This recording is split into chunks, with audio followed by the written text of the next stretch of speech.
be part of the discussion. What I ask in return is that you do the same to everyone else who's here. And if we all play by those rules, we're going to have a great evening. And maybe we're going to learn something. I know I'm going to learn something because I've got a lot to learn still. There are a few ground rules that I want to make sure folks are aware of. First, there are question and comment cards. If you want to make a comment or you have a question, please feel free in the shuffling between things here to come up and grab a card, fill it out, put it back in the basket. Superintendent Larson's going to walk us through a short presentation, and then we'll move to the comments and questions.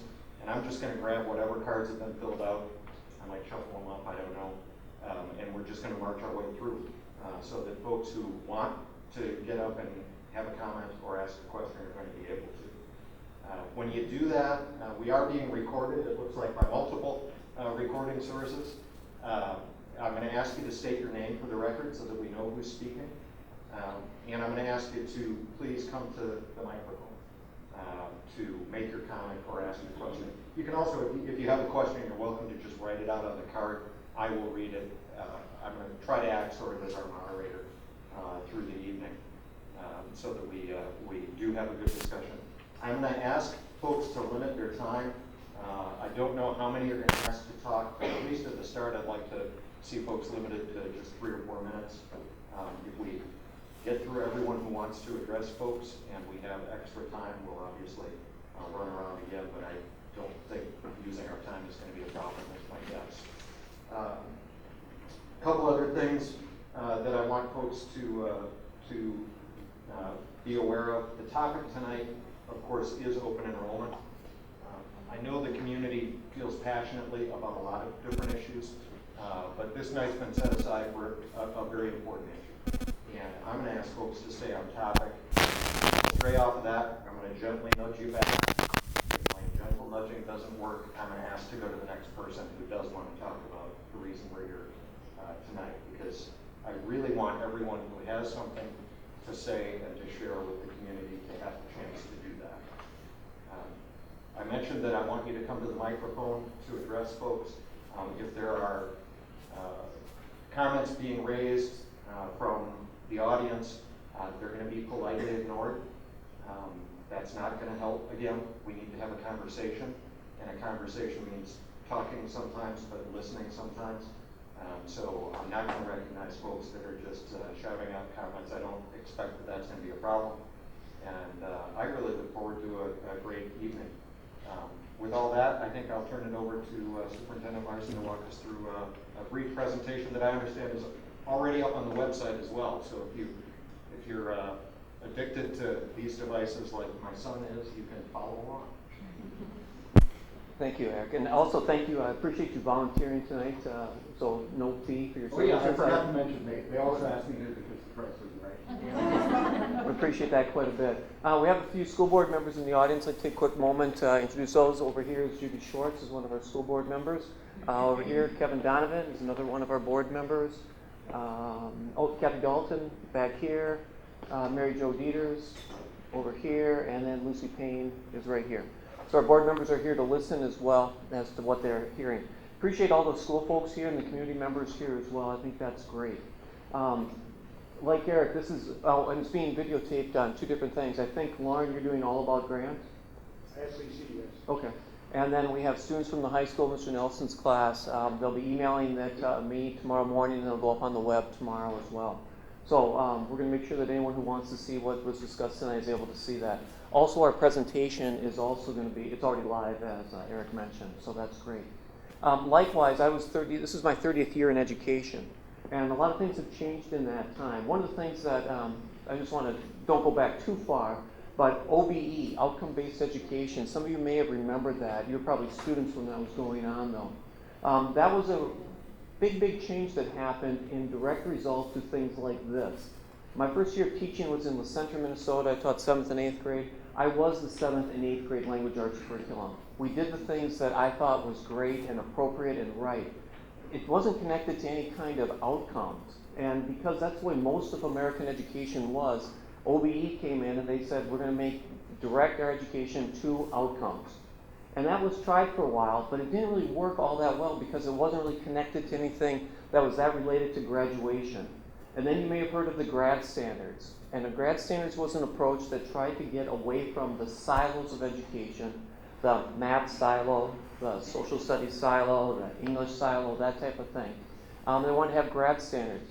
It was a great idea, but it also didn't work very well for a couple of different reasons. One is that it was very difficult because it wasn't connected to any kind of real academic standard, because so much of the emphasis was on what's called task management skills. And the task management skills are things like being prepared for class. A good thing to have, you can measure that, did you bring your materials or not, but it's hard to measure perseverance and grit. And so what you saw is getting rid of that and instead moving to a much different thing. Now we're all about the standards and testing. And we test our kids all the time. And in fact, I believe that there's preparation right now for the MCA tests at OH and Wildwood. Is that right? We're doing that right away? I mean, the testing is going on all the time. Those changes have come and gone. But the one change that has been the one that I think has been the most enduring and long-lasting was this change from 1987. And that was a change in legislature that made it so that students could go to other schools rather than just their resident district.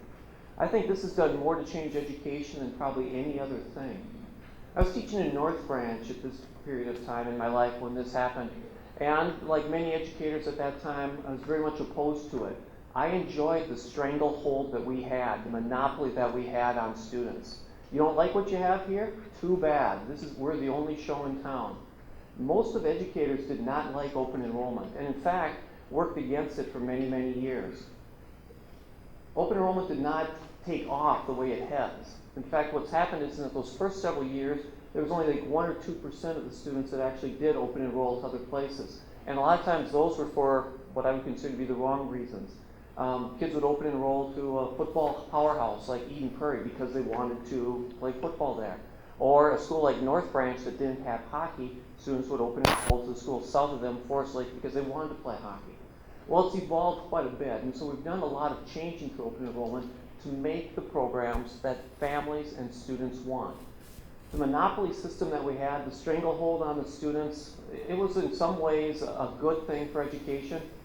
You're stuck here, this is all you get, you don't have any choices, you don't have any options. This is what you get, you will eat it, you will like it, you will ask for more. Kind of channeling my father when I was a kid at dinner table. But that's the way it was. And so what's happened now is that we've ended up changing that. And so the intent of open enrollment was to break the monopoly and create competition. And we've seen great competition happen. We've seen programs.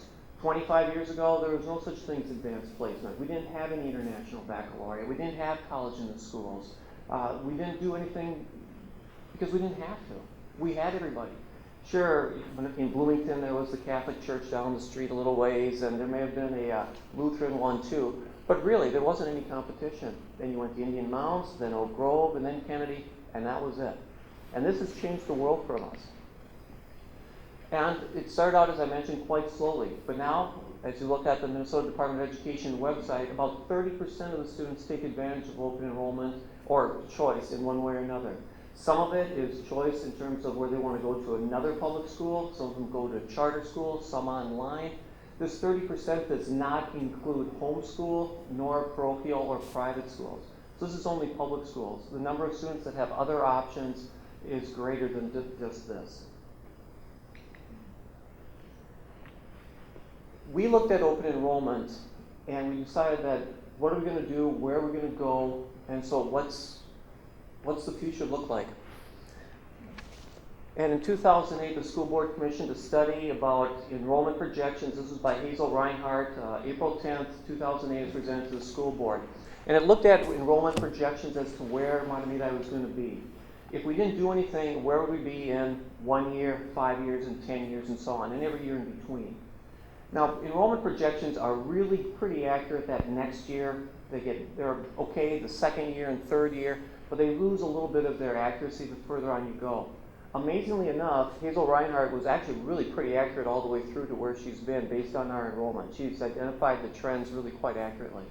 Her prediction was that in 2017-18 school year, we'd have 680 students at the high school. Right now we have about 1,150, 1,160 students there.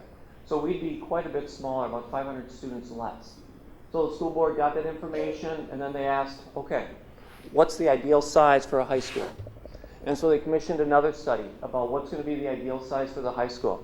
And the methodology for this was that they looked at all sorts of area schools, some that were a little bit smaller, some that were a little bit larger. They looked at some schools that were pretty prestigious, Edina, Whitefish Bay, it's a suburb of Milwaukee, Ames, Iowa, and they looked at other high schools to see what they offered and the size, and if it made a difference.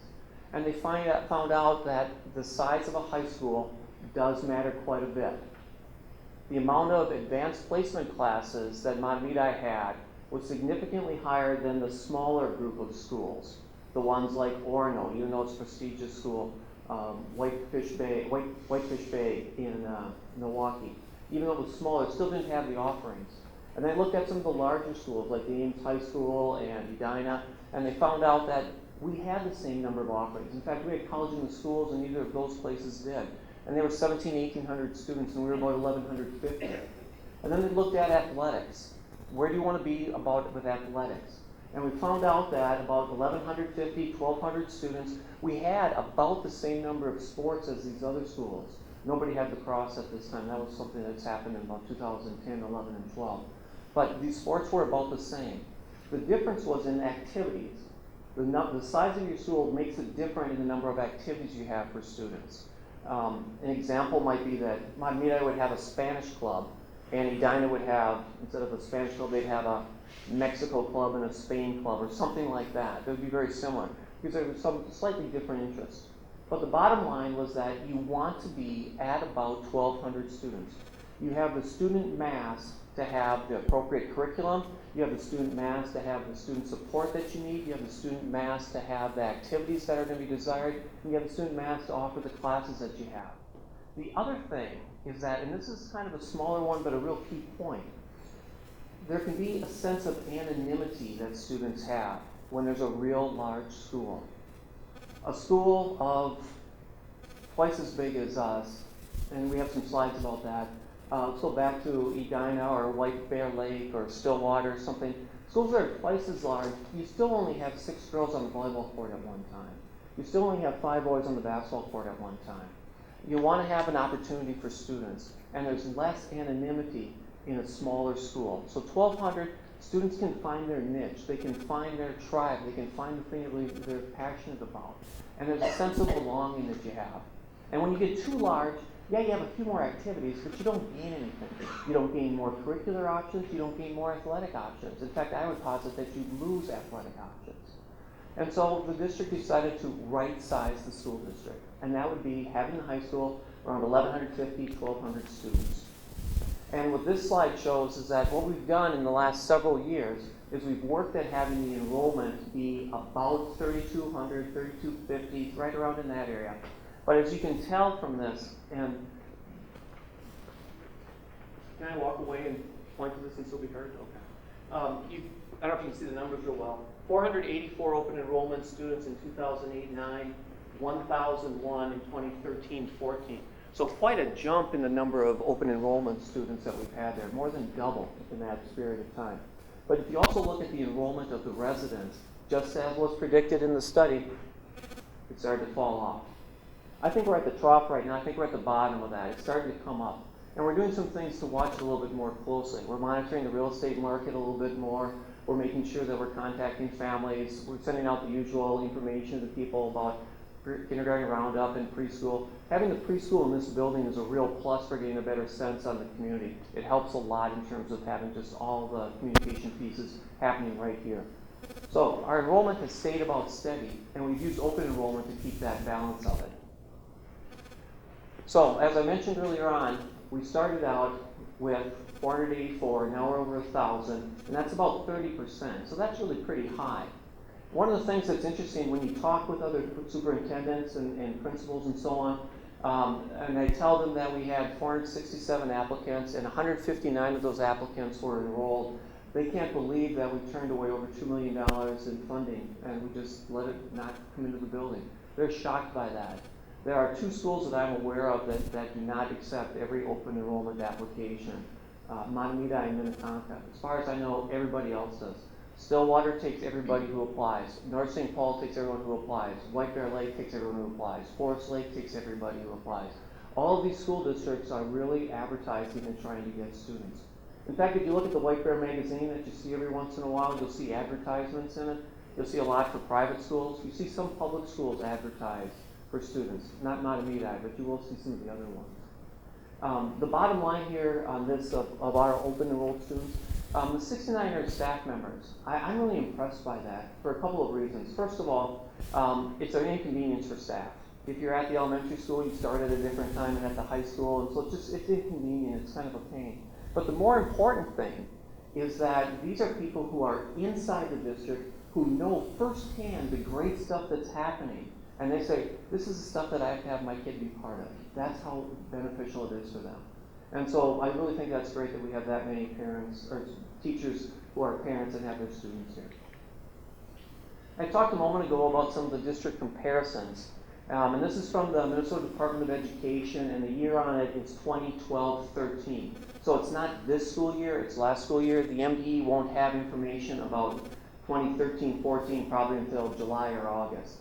So it's almost always a year behind.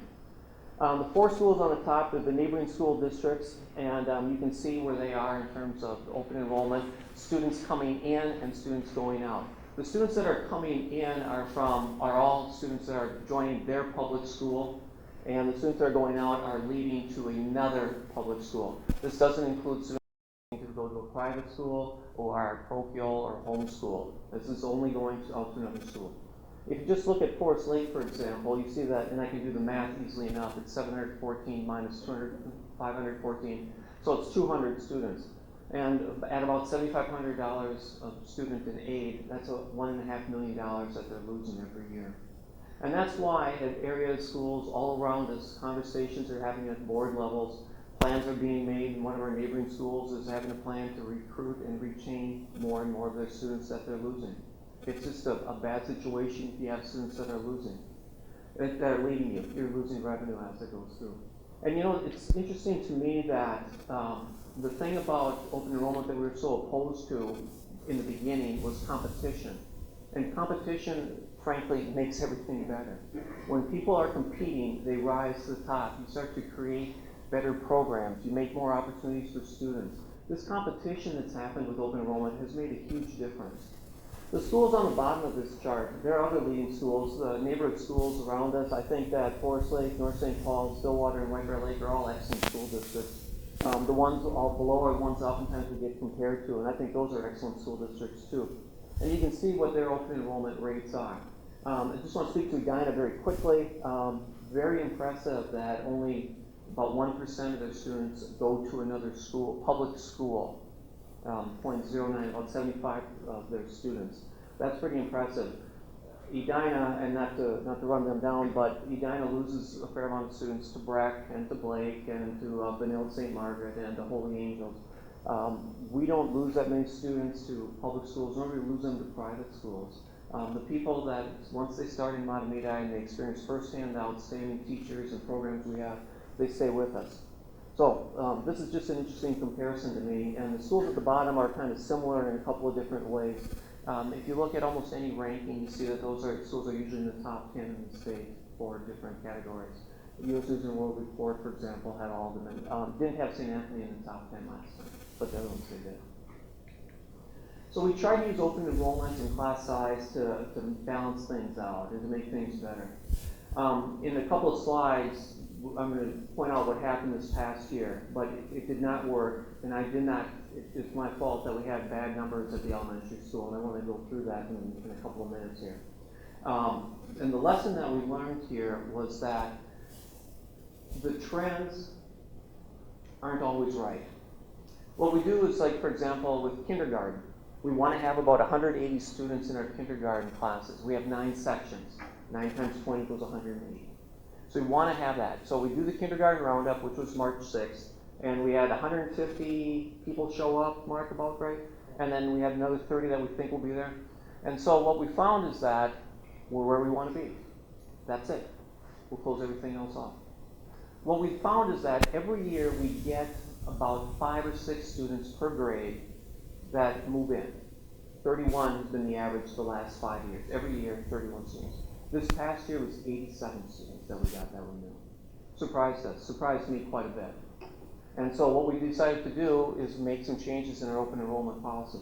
The first thing that we did is that every February we take action, and we close certain grade levels. We accept children of employees, and we accept siblings of children that are already here. And I think that, is that on there? Is that how many that was? It was on a different slide, I guess. It's 67 or 69 from last year. So we did that. But then in April, they recommended to the school board that we close kindergarten as well. We're where we want to be. And so we'll be turning away even more students this year. And then when we get to June, we'll make another decision to see where we are. That will be pretty much when the housing market kind of settles down, and we'll see just where things are. And my guess is that we'll say no to even more students at that point, because we'll be where we want to be. We don't want to be in a spot where we're getting too many kids. And this fall, we had too many students. Our class sizes at the elementary were too large. We hired some math and reading specialists, and that brought down the specialist areas, literacy and math, but it didn't do enough for homeroom. And we can't do that again. And so we're expecting not to get 87 or 81, whatever that number is, 87, but we're expecting to get more move-ins than we've had. The trend that we had in the last 5 years apparently is over. And that's what makes me think, when I went to that other slide, oops, I'm going the wrong way. Sorry about this. When I went to this slide here, that we're at the trough, I think we're at the bottom of where we are with open enrollment. Or we're at as many as we're going to get. The residents are coming back. And once Piccadilly becomes a senior place, and we have some seniors moving out from their houses here into that, to open up more housing market, we could be at a spot where we don't use open enrollment anymore. Not for a few years, but we're at a point where I think we're at the low end of it. One other thing that we get asked a lot about is about the financial impact. And I want to explain this a little bit, but I'd also like to have our business manager, Rochelle Manders, speak a little bit to it. So, Rochelle, do you mind talking to You this? can stay there. I just wanted to point out that this is our an example of really the effect of our property tax levy when we have open enrollment and when we don't have open enrollment. This is our operations from 12-13. And so what we did, and back to the prior slide, we had 824 open enrolled here. So the revenue up here only includes the state and federal and some miscellaneous revenue. So because we're trying to get down to the impact on our property tax levy. And if you've been to any of the presentations that we've held in the past, opened up your newspaper or read online, you will know that this phrase will be very well known to you, that the state has not kept up pace with the financial funding for schools with inflation. And so that is very much true here, and for not only Matamita, but for all the other schools. With the expenses, now we're going to just take the revenues minus the expenses, coming down to the total expense, total net property tax needed, and then we're going to bring it to an ADM level, which is average daily membership or per pupil unit. So the variable expenses, of course, if you have more students, those will be increased automatically. And that is reflected down in the total expense line here. It's the fixed expenses that we kind of get a bang for our buck when we add open enrollment students, because no matter what, we are going to be paying this almost $9 million, whether we get 2,400 kids or 3,200. And what this demonstrates on the bottom is the bottom line is very evident. Where our net property tax levy would have been had we not open enrolled those 824 students. It's almost $1 million. And on a per ADM basis, it's $1,000 per student. So that's kind of the takeaway here on the benefit. Most of it comes from the fixed costs here, but we get a direct financial benefit from filling our buildings to the capacity. We're not talking about opening and adding costs and opening buildings for students that aren't, already filling up or are going over and above what we can put in our buildings. So it's just adding efficiencies to our systems. Did you want to say anything, Mark? No. Okay. That's an economic example from a school person. Sometimes people like to have a different source present different information. Forbes magazine knows a thing or two about finances. Forbes magazine knows a little bit about economics, and they're able to do a lot of things in terms of judgments. They do a lot of research. They use schooldigger.com to compare different school districts. They look at property values, and they ranked Monterey last year as the 5th best district in the nation for the best bang for your housing buck. And that's on their online version that you can see. And so what that clearly indicates is that the property values are high here.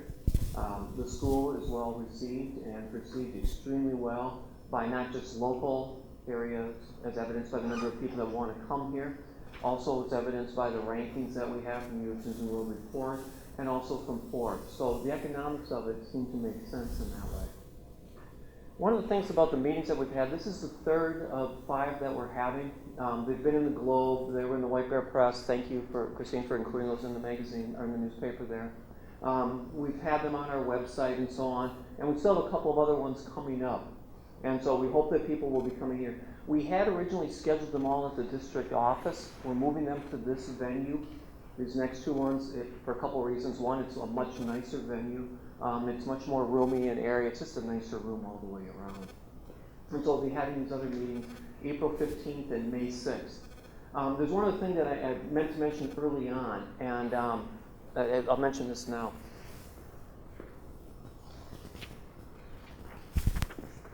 On the form here it says, how would you like to be contacted if you want to get a phone call or an email? I should have had on here something that if you want to meet with me.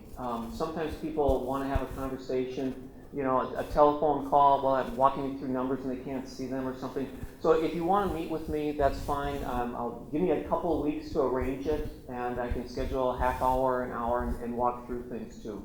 I'm very happy to do that. So if a phone call's fine or an email's fine, that's great. But if you also want to meet with me, I can't do it tomorrow or necessarily the next day, but give me a little bit of time and I can arrange it and make that happen, and I'm happy to talk with people about this. I did want to make one other kind of summary statement.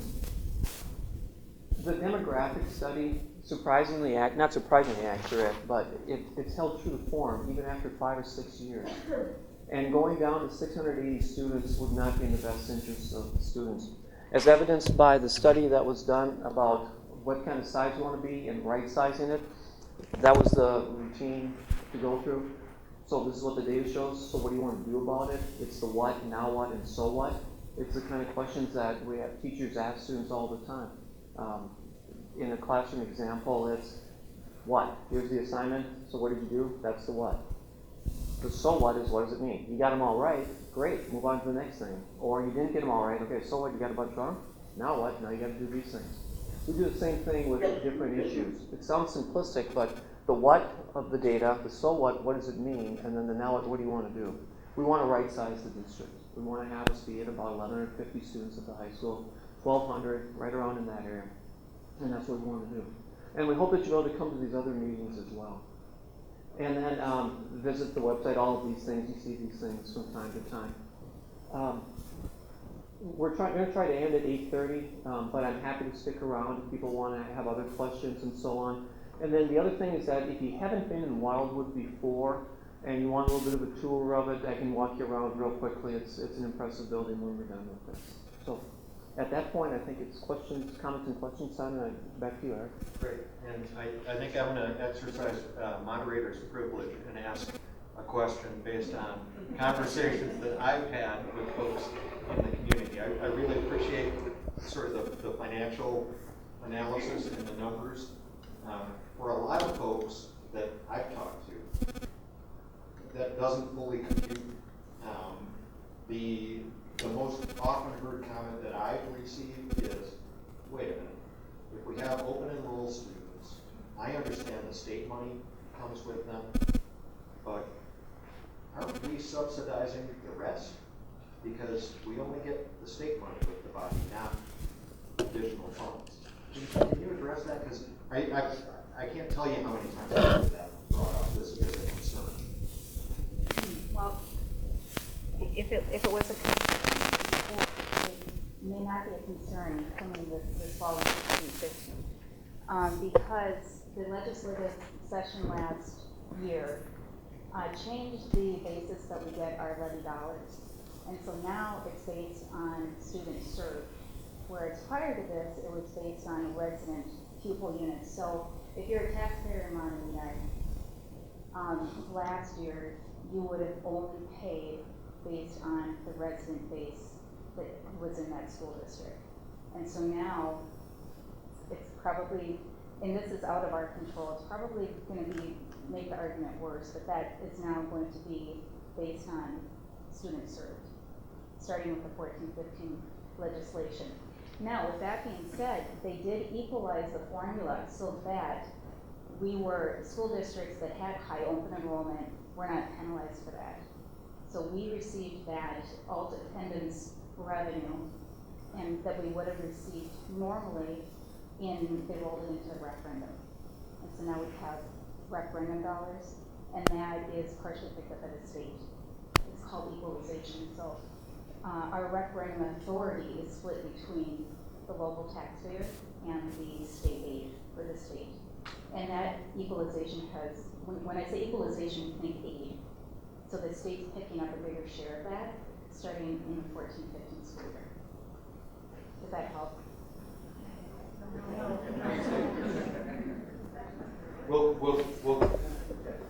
get more questions. But if I would encourage folks. I've only got 4 people, one of whom chose to remain anonymous so far. I've only got 4 people that filled out cards, and I know there's more interest and concern and desire to be part of the conversation than that. So I'd encourage folks to come up and grab a card while we're talking. We won't be offended. I won't be offended anyway. I'm really trying to offend. So please do. Can we just Sure. walk up, or if you have a little more, we should like, no questions. Thanks, and I'll violate my earlier ground rule about not addressing comments from the peanut gallery, because that's a good clarification.